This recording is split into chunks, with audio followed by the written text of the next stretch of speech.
재물에 대한 바른 자세가 있어야 합니다. 물질은 물과 같다고 말할 수 있습니다. 물은 뱀이 먹으면 독이 되고 젖소가 먹으면 우유가 되기 때문인 것입니다. 동서고금을 막론하고 이 물질에 대한 집착은 인간성을 파괴하고 인간관계를 파괴하여 왔습니다. 지금도 그렇습니다. 자, 오늘 재물에 대한 청지기의 바른 자세는 어떠해야 하겠습니까? 물질의 주인이 누구인가를 분명히 알아야 합니다. 그것은 우주의 창조자이신 하나님이시죠. 인간이 사용하고 있고 그렇게 집착하고 있는 물질이라는 것이 하나님이 창조하신 우주 만물 중에 한 작은 부스러기에 불과하다는 인식이 있어야 합니다. 성경은 우주의 기원을 기록하지요. 땅이 혼돈하고 공허하며 흑암이 깊음 위에 있고 하나님의 신은 수면 위에 운행하시니라. 모든 물질은 우주의 창조자이신 하나님께 속하여 있습니다. 우주 만물의 주인이 하나님이라는 사실을 우리는 분명히 알아야 하는 것입니다. 하나님이 말씀하십니다. 산림의 짐승들과 천산의 생축이 다 내 것이며 산의 새들도 나의 아는 것이며 들의 짐승도 내 것이라고 시편에서는 말합니다. 또한 말씀하죠. 은도 내 것이요 금도 내 것이라 만군의 여호와의 말이니라. 학개서에서 말하고 있습니다. 심각한 문제는 물질의 주인이 하나님이 아니고 인간 개인이라고 하는 생각 때문에 문제인 것입니다. 하나님의 청지기인 모든 성도들에게 물질의 주인이 하나님이시라고 하는 거룩한 고백이 선행되어야 물질에 대한 바른 자세에서의 관리가 가능하게 되는 것입니다. 모든 재물은 하나님의 것입니다. 세상은 빵의 문제로 재물에 대한 소유욕으로 혼탁해지고 병들어가고 있습니다.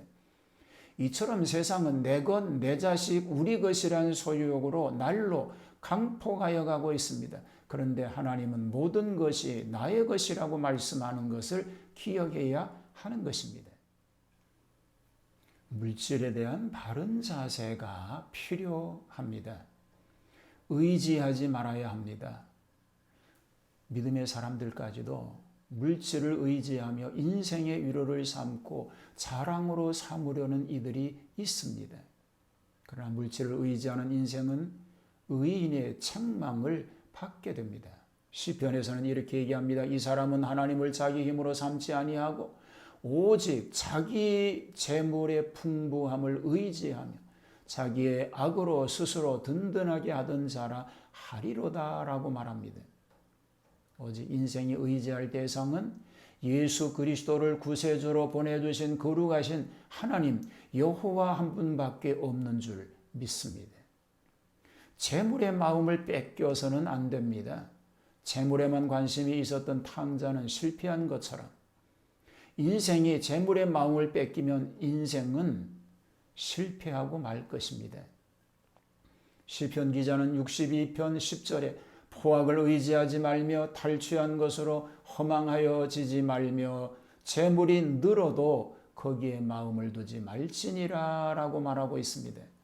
사람이 신앙적이건 아니건 물질의 마음을 빼앗기면 선악을 구분하는 능력이 상실됩니다. 그 결과는 범죄와 악한 수단을 물질의 증식에 이용하게 되는 것입니다. 재물은 영원하지 않음을 알아야 합니다. 잠언서 기자는 충고합니다. 대저 재물은 영원히 있지 못하나니 멸류관이 어찌 대대에 있으랴 라고 말하였습니다. 재물은 있다가도 금방 사라지고 일시적인 것이라고 하는 사실을 알아야 합니다. 적극적인 면에 있어서 첫째, 물질은 하나님과 이웃을 위하여 선용되어야 하는 것입니다. 예수님께서도 말씀하시기를 너희 소유를 팔아 구제하여 낡아지지 아니하는 배낭을 만들라 곧 하늘에 둔 바 다함이 없는 보물이니 거기에는 도둑도 가까이 하는 일이 없고 좀도 먹는 일이 없다고 예수님은 말씀하셨습니다. 자, 이 물질을 선영함이 상급을 받는 일임을 알려주신 것입니다.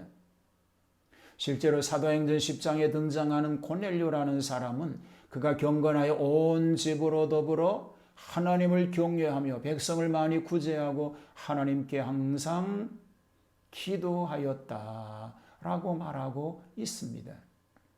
그의 구제와 기도가 하나님께 상달되었다고 말합니다. 사도 요한도 말합니다. 누가 이 세상의 재물을 가지고 형제의 궁핍함을 보고도 도와줄 마음을 막으면 하나님의 사랑이 어찌 그 마음에 거할까 보냐 라고 지적하셨습니다. 성도는 충성스럽게 물질을 선용하여 하나님의 뜻을 이루어가야 하는 것입니다. 적극적인 면에 있어서 필요한 물질은 하나님께서 공급하신다는 확신이 청지기에게는 있어야 한다는 것입니다. 하나님께서는 어제나 오늘이나 동일하십니다. 모세 시대의 광야에서 모든 것을 제공하시던 하나님은 엘리야 시대에도 역사하셨습니다. 예수님 당시에도 물고기 입에서 동전을 꺼내시어 세금을 내게 하셨듯이 하나님은 오늘 또 충성된 청지기들에게 물질을 제공하시고 그것으로 하나님의 영광을 위해서만 마음껏 선용하라고 맡겨주시기를 주저하지 않으시는 분이십니다.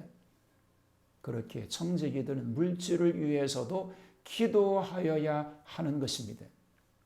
사도 바울도 기록하기를 나의 하나님이 그리스도 예수 안에서 영광 가운데 그 풍성한 대로 너희 모든 쓸 것을 채우시리라 라고 했습니다.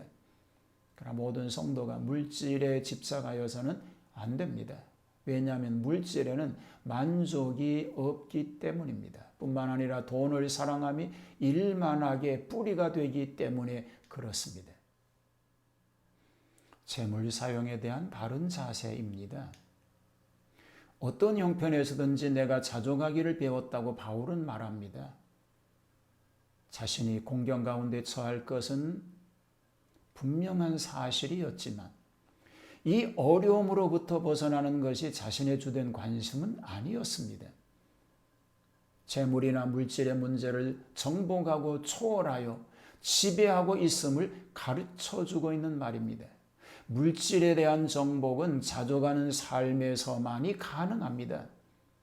풍부나 궁핍함에서도 동요되지 아니하는 청지기는 하나님의 뜻을 이루는 분명한 결과를 가져오게 됩니다. 물질은 악하지도 선하지도 않습니다. 그러나 선하고 지혜로운 청지기는 물질을 선용하며 영광을 나타내고 그런 청지기에게 하나님은 물질을 맡기시는 하나님이신 줄로 믿습니다. 모든 일의 일체의 비결을 배웠다고 말합니다. 이 모든 일은 특수한 상황과 평상적인 모든 상황을 가리킵니다.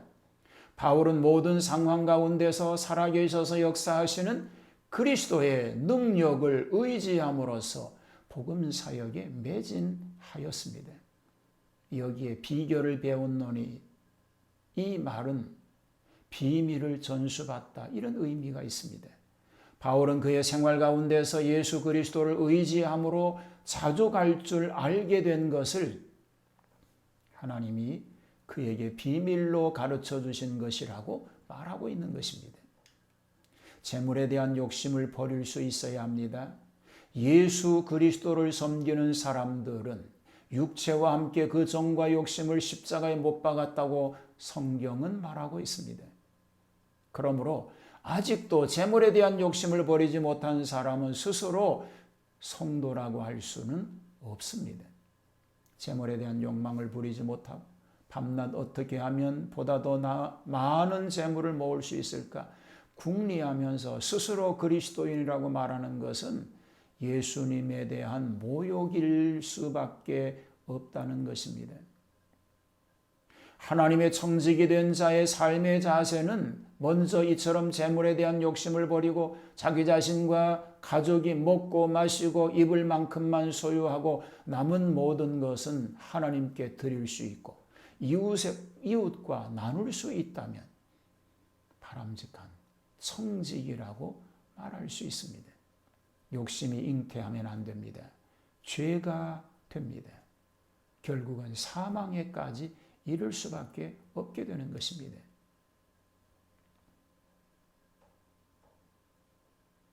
오늘 우리는 재물에 대한 바른 자세를 가져야 합니다. 이것이 청지기가 하여야 할 일입니다.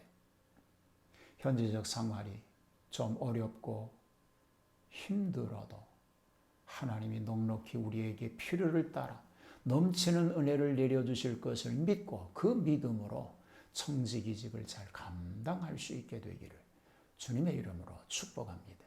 하나님 아버지,